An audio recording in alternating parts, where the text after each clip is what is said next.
आदाब, KP news के bulletin में आपका स्वागत है। मैं हिना शेख आपके साथ। आइए सबसे पहले देखते हैं मुख्य समाचार। ठेकेदार से जुड़ी संपत्तियों से बरामद अवैध धन पर बोले पूर्व मुख्यमंत्री बोम्मई, जांच करे ईडी सीबीआई। केंद्रीय मंत्री किशन रेड्डी का राहुल गांधी पर पलटवार, केसीआर से गुप्त गठबंधन का लगाया आरोप। एआईएमआई चीफ असदुद्दीन ओवैसी ने प्रधानमंत्री मोदी से गाजा के लोगों की मदद करने की अपील की। हम महिला आरक्षण विधेयक के कार्यान्वयन के लिए लड़ेंगे, कांग्रेस की पूर्व अध्यक्ष सोनिया गांधी ने कही यह बात। गगनयान की पहली टेस्टिंग उड़ान 21 अक्टूबर को, इसरो प्रमुख ने दी मिशन से जुड़ी जानकारी। महिला आरक्षण विधेयक तत्काल लागू हो, महिलाओं के पास बर्बाद करने के लिए समय नहीं, चेन्नई में बोली प्रियंका गांधी।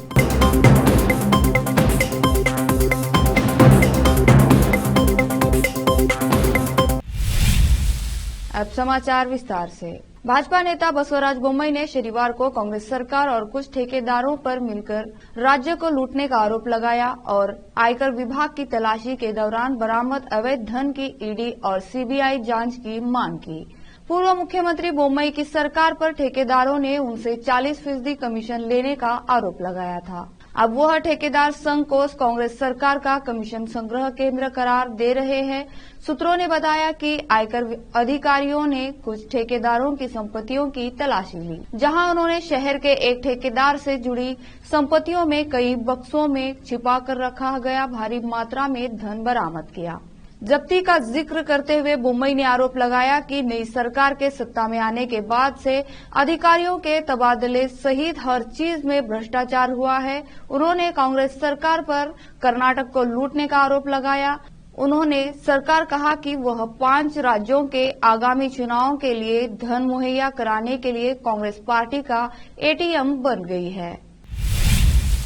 बेंगलुरु दक्षिण सांसद तेजस्वी सूर्या द्वारा बेंगलुरु में कारपूलिंग का समर्थन करने के विरोध में ऑटो रिक्शा और टैक्सी चालकों ने सांसद सूर्या के कार्यालय के सामने शुक्रवार को विरोध प्रदर्शन किया।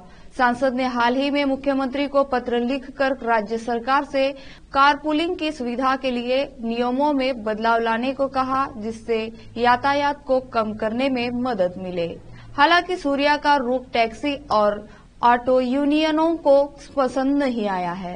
Karnataka state travel owners association के अध्यक्ष राधाकृष्ण होल्ला ने कहा कि सांसद का रुख पारंपरिक टैक्सी ऑपरेटर के खिलाफ है, जो परमिट लेता है, टैक्स का भुगतान करता है, बीमा और अन्य खर्चों को उठाता है। उन्होंने कहा, हम सरकारी नियमों का पालन कर रहे हैं। शहर की सड़कों पर 2.5 लाख से ज्यादा मोटर कैब, मैक्सी कैब और कंपनियों के कर्मचारियों को ले जाने वाले वाहन हैं। यदि आप सभी को यात्रियों को ले जाने के लिए अपनी निजी कारों का इस्तेमाल करने की अनुमति देते हैं, तो ये ड्राइवर अपना व्यवसाय कैसे चला सकते हैं? सांसद का रुख भ्रामक और ड्राइवरों के खिलाफ जाता है। जेडीएस के साथ गठबंधन कर लोकसभा चुनाव की तैयारी कर रही भाजपा को कांग्रेस ने ऑपरेशन हस्त के जरिए झटका दिया है। हिरियूर निर्वाचन क्षेत्र की पूर्व विधायक के पूर्णिमा को पाटिल की और आकर्षित करने वाले कांग्रेस खेमे में राजनीतिक पासा पलटा है। पूर्णिमा के भाजपा छोड़ने की अटकलों पर आखिरकार विराम लग गया है। भाजपा छोड़कर 20 अक्टूबर को कांग्रेस में शामिल होने की आधिकारिक तौर पर घोषणा की गई है। मुख्यमंत्री सिद्धरामैया और उप मुख्यमंत्री डीके शिवकुमार का पूर्णिमा का स्वागत करने के साथ नया संदेश रवाना किया है। विधानसभा चुनाव की तारीखों के ऐलान होने के कुछ ही दिनों बाद अब कांग्रेस ने अपनी सूची जारी कर दी है। तेलंगाना विधानसभा चुनाव के लिए कांग्रेस ने अपने 55 उम्मीदवारों के नामों की घोषणा कर दी है। सूची में तेलंगाना पीसीसी अध्यक्ष रेवंत रेड्डी, कांग्रेस विधायक दल के नेता मल्लू भट्टी विक्रमार्क, पूर्व मंत्री उत्तम कुमार रेड्डी, टी जीवन रेड्डी और डूडीला श्रीधर बाबू शामिल है। गजवेल निर्वाचन क्षेत्र में थुमकुंटा नरसा रेड्डी को टिकट दिया गया है। यहां बीआरएस अध्यक्ष और तेलंगाना के मुख्यमंत्री के चंद्रशेखर राव चुनाव लड़ेंगे। वहीं रेवंत रेड्डी और उत्तम कुमार रेड्डी वर्तमान में मलकाजगिरी और नलगोंडा निर्वाचन क्षेत्रों का प्रतिनिधित्व करने वाले लोकसभा सदस्य है। पूर्व पीसीसी अध्यक्ष उत्तम कुमार रेड्डी की पत्नी पद्मावती रेड्डी को कोडाद क्षेत्र से मैदान में उतारा गया है। पीसीसी अध्यक्ष कोंडागला से और उत्तम कुमार रेड्डी हुजूर नगर विधानसभा क्षेत्र से चुनाव लड़ेंगे। तेलंगाना में भाजपा के अध्यक्ष किशन रेड्डी ने शनिवार को हैदराबाद में नौकरी के लिए तैयारी करने वाली युवती की खुदकुशी मामले में भाजपा पर हमले को लेकर कांग्रेस नेता राहुल गांधी पर पलटवार किया। भाजपा के प्रदेश अध्यक्ष किशन रेड्डी ने कहा कि भाजपा अकेली ऐसी पार्टी है जो युवाओं और बेरोजगारों के हित के लिए लड़ रही है।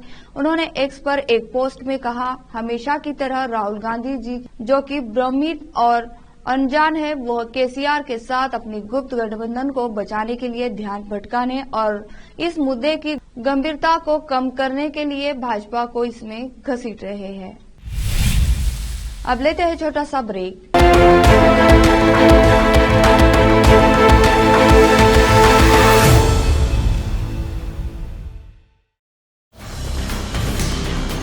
हिंदुस्तान के हर कोने में हम हैं मौजूद।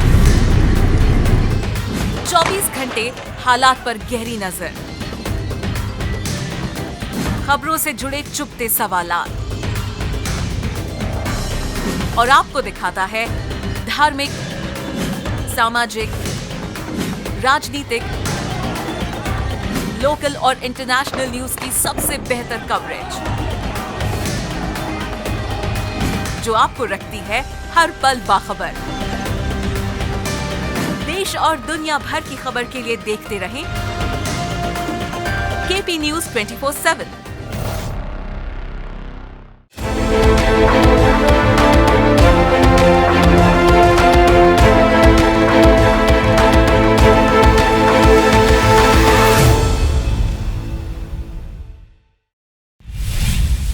ब्रेक के बाद आपका स्वागत है।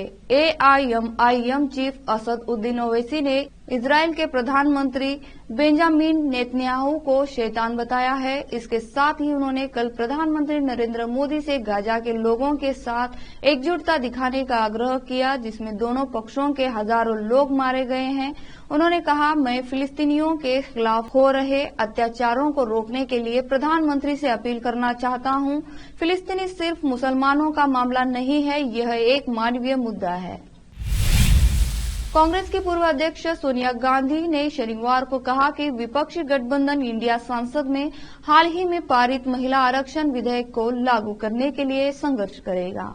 द्रविड़ मुनेत्र कषगम डीएमके के अध्यक्ष और तमिलनाडु के मुख्यमंत्री एमके स्टालिन ने केंद्र में सत्तारूढ़ भारतीय जनता पार्टी के नेतृत्व वाली सरकार को हटाने के लिए अपनी एकता की अपील दोहराई।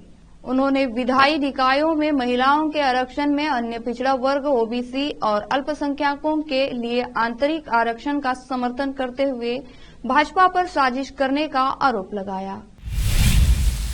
आज 15 अक्टूबर भारत के पूर्व राष्ट्रपति, मिसाइल मैन और महान वैज्ञानिक डॉक्टर एपीजे अब्दुल कलाम की जयंती है। देश और दुनिया में फैले कलाम करोड़ों प्रशंसक और देशवासी उनकी जयंती पर उन्हें याद कर श्रद्धांजलि दे रहे हैं।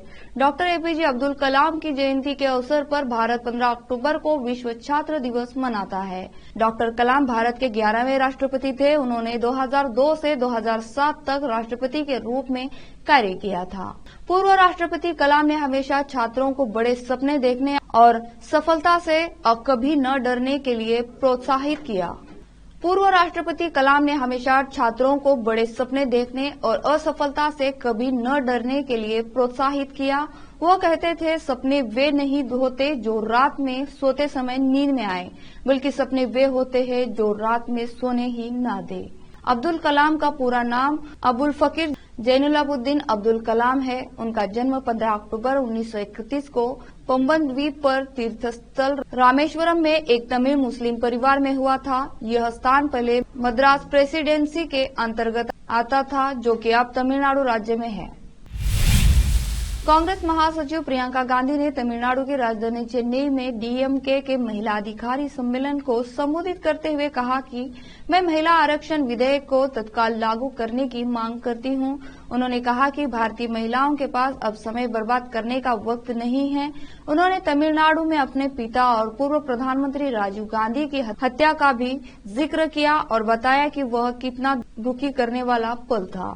प्रियंका ने लोगों को संबोधित करते हुए कहा कि आज से 32 साल पहले जब मैं तमिलनाडु आई और यहां उतरी तो हम सब लोग रात के अंधेरे में डूब चुके थे। हर किसी के मन में डर था। कुछ घंटे पहले मेरे पिता की हत्या हुई थी। उस रात मैंने अपने मां सोनिया गांधी से कुछ ऐसा कहा जिसे सुनकर वह काफी दुखी हुई। उन्होंने बताया कि जब मैं अपने पिता के शरीर के हिस्से इकट्ठा कर रही थी जो मुझे कोई डर नहीं था। मैं उस वक्त बिल्कुल अकेली थी। भारतीय अंतरिक्ष यात्री परियोजना गगनयान का हिस्सा टेस्ट व्हीकल डेवलपमेंट फ्लाइट 1 की पहली परीक्षण उड़ान 21 अक्टूबर को होगी। इसरो प्रमुख डॉक्टर एस सोमनाथ ने शनिवार को कहा कि D1 के बाद इसी प्रकृति के कम से कम 3 और परीक्षण किए जाएंगे। अगले साल के अंत में मानव अंतरिक्ष उड़ान के दौरान भारतीय अंतरिक्ष यात्रियों को रखने वाले क्रू मॉड्यूल का परीक्षण करने के लिए परीक्षण वाहन विकास उड़ान TVD1 आंध्र प्रदेश के श्रीहरिकोटा में सतीश धवन अंतरिक्ष केंद्र में आयोजित की जाएगी। फिर से लेते हैं छोटा सा ब्रेक।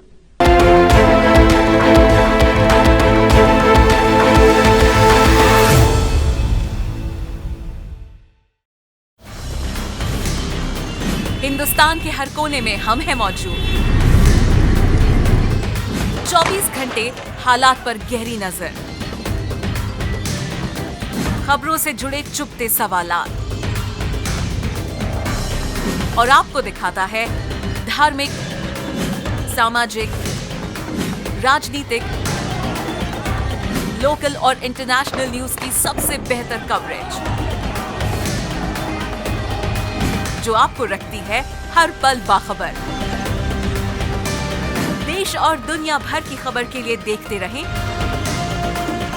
KP News 24/7।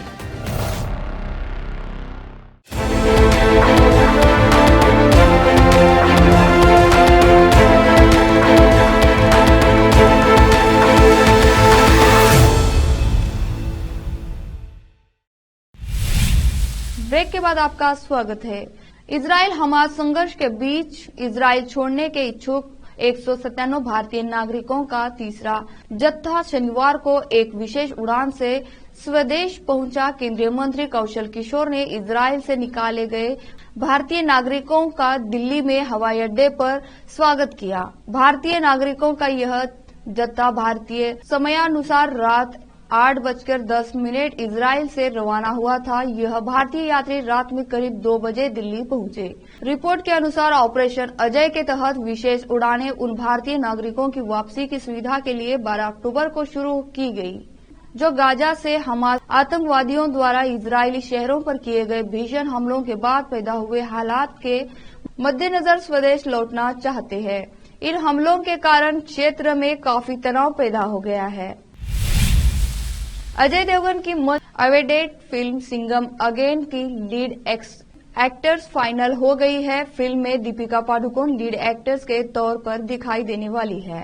खास बात यह है कि इसमें वह लेडी इंस्पेक्टर बनी है और उनके किरदार का नाम शक्ति शेट्टी है। रोहित शेट्टी ने एक धांसू म्यूजिक के साथ दीपिका को फिल्म में इंट्रोड्यूस किया है। रोहित इस फिल्म के डायरेक्टर है। यह सिंघम फ्रेंचाइजी की तीसरी और कॉप यूनिवर्स की छठी फिल्म है। इस फिल्म की अनाउंसमेंट के बाद से ही चर्चा शुरू हो गई थी। सिंघम अगेन में अजय देवगन एक बार फिर से बाजीराव सिंघम के किरदार में दिखेंगे।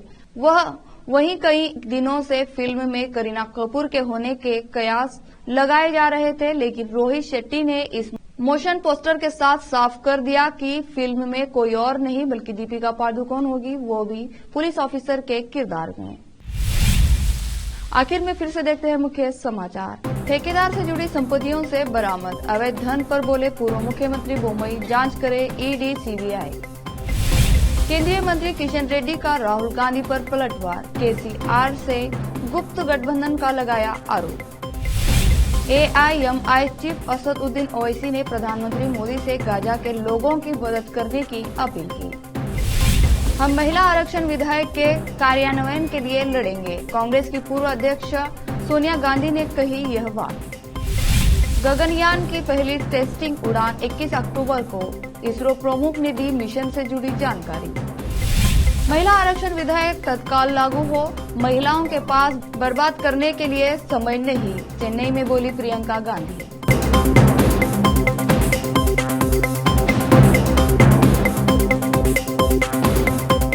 केपी न्यूज के बुलेटिन में आज इतना ही। देश और प्रदेश के समाचारों के लिए जुड़े रहे आपके अपने चैनल केपी न्यूज 24/7 से।